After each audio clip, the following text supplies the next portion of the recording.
Face ಮಾಡಕ್ ಆಗೋದಿಲ್ಲ, depression ಹೋಗ್ತಾರೆ, ಆಂಗ್ಸೈಟಿ ಇರುತ್ತೆ, ಮತ್ತೆ ಪ್ರಾಕ್ಟಿಕಲ್ ಒಂದು ವರ್ಡ್ ಅಲ್ಲಿ ಹೇಗ್ ಬರಬೇಕು ಅಥವಾ ಬದುಕಬೇಕು ಅನ್ನೋದು ಅವರಿಗೆ ಗೊತ್ತಿರೋದಿಲ್ಲ.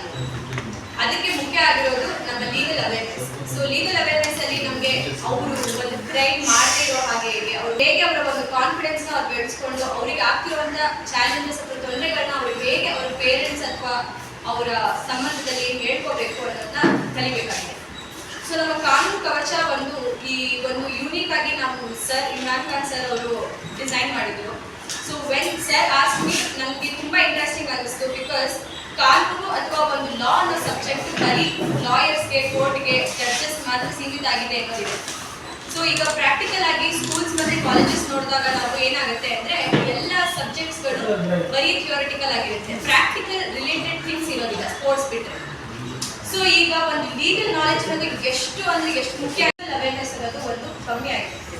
ಆದ್ರಿಂದ ಅವರು ಒಂದು ಲೀಗಲ್ ಅವೇರ್ನೆಸ್ ಅಥವಾ ಒಂದು ಲೀಗಲ್ ಬಗ್ಗೆ ಒಂದು ನಾಲೆಜ್ ಇಲ್ಲದೆ ಇರೋ ಇದರಿಂದ ಈಗ ಮಕ್ಕಳುಗಳು ತುಂಬಾ ಹಾಳಾಗ್ತಾ ಇದ್ದಾರೆ. ಈ online, Instagram, Facebook, social media ಆಗಿರ್ಬಹುದು, ಅಥವಾ ಅಪ್ಪಿಲ್ದೇನೆ ಅಪ್ಪ ಅಮ್ಮನ ಅಕೌಂಟ್ ಅಲ್ಲಿ ದುಡ್ಡು ತಗೋತಾರೆ, ಏನೇನೋ ಇನ್ವೆಸ್ಟ್ ಮಾಡ್ತಾರೆ, ಡ್ರಗ್ಸ್, ಇಂಟಾಕ್ಸಿಕೇಶನ್, ಫ್ರೆಂಡ್ಸ್ಗಳ ಮುಂದೆ ಮಾಡ್ಬೇಕನ್ನೋದು ಮಾಡ್ತಾರೆ. ಅಂಡ್ ಮುಖ್ಯವಾಗಿ ಈ ರಿಲೇಶನ್ಶಿಪ್ ಆಗಿರ್ಬೋದು ಅಥವಾ ಲವ್ ಅದು ಇದು ಒಂದು ಇನ್ಫ್ಯಾಕ್ಚುಯೇಷನ್ ಕೂಡ ಮಕ್ಕಳುಗಳು ಹಾಳಾಗ್ತಾ ಇದ್ದಾರೆ. ಬಿಲೋ 18 ಅವ್ರಿಗೆ ಏನೋ ಅನಿಸ್ತಾ ಇರ್ಬೋದು ಅಥವಾ ಎಮೋಷನಲಿ ಅವರಿಗೆ ಬೇಕನ್ಸಿದ್ರು ಕೂಡ ಲೀಗಲ್ ಆಗಿ ಅವ್ರಿಗೆ ಎಷ್ಟು ಪ್ರಾಬ್ಲಮ್ ಆಗ್ಬೋದು, ಅವ್ರ ಒಂದು ಕ್ಯಾರೆಕ್ಟರ್ ಡೆವಲಪ್ಮೆಂಟು ಅಥವಾ ಅವ್ರ ಒಂದು ಕರಿಯರ್ಗೆ ಅವ್ರಿಗೆ ಎಷ್ಟು ಪ್ರಾಬ್ಲಮ್ ಆಗ್ಬೋದು ಅನ್ನೋದು ನಾವು ತಿಳಿಸ್ಕೊಟ್ಟು ಹೋಗ್ತೀವಿ. ಸೊ ಇಲ್ಲಿ ಕಾನೂನು ಕವಚದಲ್ಲಿ ಬೇಸಿಕ್ ಆಗಿ ನಮ್ದು 90 ಸೆಷನ್ಗಳಿರುತ್ತೆ. 30 ಬೇಸಿಕ್ ಸೆಷನ್ ಮತ್ತೆ 40 ಅಡ್ವಾನ್ಸ್ ಸೆಷನ್. ಇದರಲ್ಲಿ ನಾವು ಬರೀ ಕಾನೂನು ಅದಕ್ಕೆ ಮಾತ್ರ ರಿಲೇಟೆಡ್ ಸಬ್ಜೆಕ್ಟ್ಸ್ಗಿಂತ ನಾವು ಇನ್ನೂ ಪ್ರಾಕ್ಟಿಕಲ್ ಥಿಂಗ್ಸ್ನ ಇನ್ಕ್ಲೂಡ್ ಮಾಡಿದ್ದೀವಿ. ಬಾಡಿ ಬೌಂಡ್ರಿನ ಹೇಗೆ ಮೇಂಟೈನ್ ಮಾಡಬೇಕು, ಒಂದು ಕಾನ್ಫಿಡೆನ್ಸ್ನ ಹೇಗೆ ಬಿಲ್ಡ್ ಮಾಡಬೇಕು, ಅಪ್ಪ ಅಮ್ಮನ ಜೊತೆ ಹೇಗೆ ಸಂಬಂಧ ಇರಬೇಕು, ಸೊಸೈಟಿಲಿ ಅವ್ರಿಗೆ ಹೇಗೆ ಒಂದು ಒಳ್ಳೆ ರೀತಿಯಲ್ಲಿ ಬದುಕಬೇಕು, ಮತ್ತೆ ಅಂಡರ್ 18 ಇನ್ಫ್ಯಾಕ್ಚುಯೇಷನ್ಸ್ ಅಥವಾ ಮಕ್ಕಳುಗಳು ತುಂಬ ಫ್ಲಕ್ಚುಯೇಷನ್ ಆಗುತ್ತೆ ಅವ್ರ ಮೈಂಡ್ಗಳು, ಹೇಗೆ ಅವರು ಒಂದು ಕಂಟ್ರೋಲಲ್ಲಿ ಇರಬೇಕಾಗುತ್ತೆ ಅವ್ರ ಮೈಂಡು. ಈ ಥರದ ಸಬ್ಜೆಕ್ಟ್ಸ್ ನಾವು ಇನ್ಕ್ಲೂಡ್ ಮಾಡಿದ್ವಿ. ಅವರು ಅಪ್ಪ ಅಮ್ಮ ಇಲ್ಲದೆ ಇರಬೇಕಾದ್ರೆ ಅಥವಾ ಯಾರಿಗೂ ಹೇಳ್ಕೊಳ್ಳದೆ ಇರುವಂಥ ಸಿಚುವೇಶನ್ ಅಲ್ಲಿ ಅವ್ರನ್ನ ಅವ್ರಿಗೆ ಹೇಗೆ ಕಾಪಾಡ್ಕೋಬೇಕನ್ನೋದು ನಮ್ಮ ಒಂದು ಕಾನ್ಸೆಪ್ಟ್ ಆಗಿದೆ. ತುಂಬಾ ಚಾಲೆಂಜಿಂಗ್ ಆಗಿ ಸಿಚುವೇಶನ್ ಇದೆ. ಈಗ ಮಕ್ಕಳು ಏನು ಮಾಡ್ತಾರೆ, ಏನು ಮನ್ಸಿಗೆ ಬಂದಂಗೆ ಪೋಸ್ಟ್ ಮಾಡ್ತಾರೆ. ಆ ಪೋಸ್ಟ್ ಸಮ್ಟೈಮ್ಸ್ ಆಂಟಿ ನ್ಯಾಷನಲ್ ಆಗಿರುತ್ತೆ, ಸಮ್ಟೈಮ್ಸ್ ಕಮ್ಯುನಲ್ ಹಾರ್ಮೋನ್ ಡಿಸ್ಟರ್ಬ್ ಮಾಡೋದಾಗಿರುತ್ತೆ, ಸಮ್ಟೈಮ್ಸ್ ಡೆರೋಗೇಟರಿ ಆಗಿರುತ್ತೆ. ಸೊ ಮಕ್ಕಳಿಗೆ ಗೊತ್ತಿರಬೇಕು ನಾವೇನು ಪೋಸ್ಟ್ ಮಾಡಬೇಕು, ಏನು ಮಾಡಬಾರ್ದು.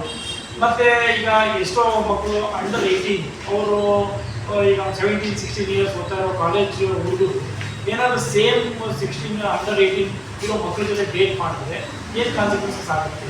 ಈವನ್ ಅದಕ್ಕೆ ಮ್ಯೂಚುವಲ್ ಅಥವಾ ಕನ್ಸೆನ್ಸಸ್ ಇದ್ದರೂ ಕೂಡ ಏನು ಕಾನ್ಸಿಕ್ವೆನ್ಸಸ್ ಆಗುತ್ತೆ.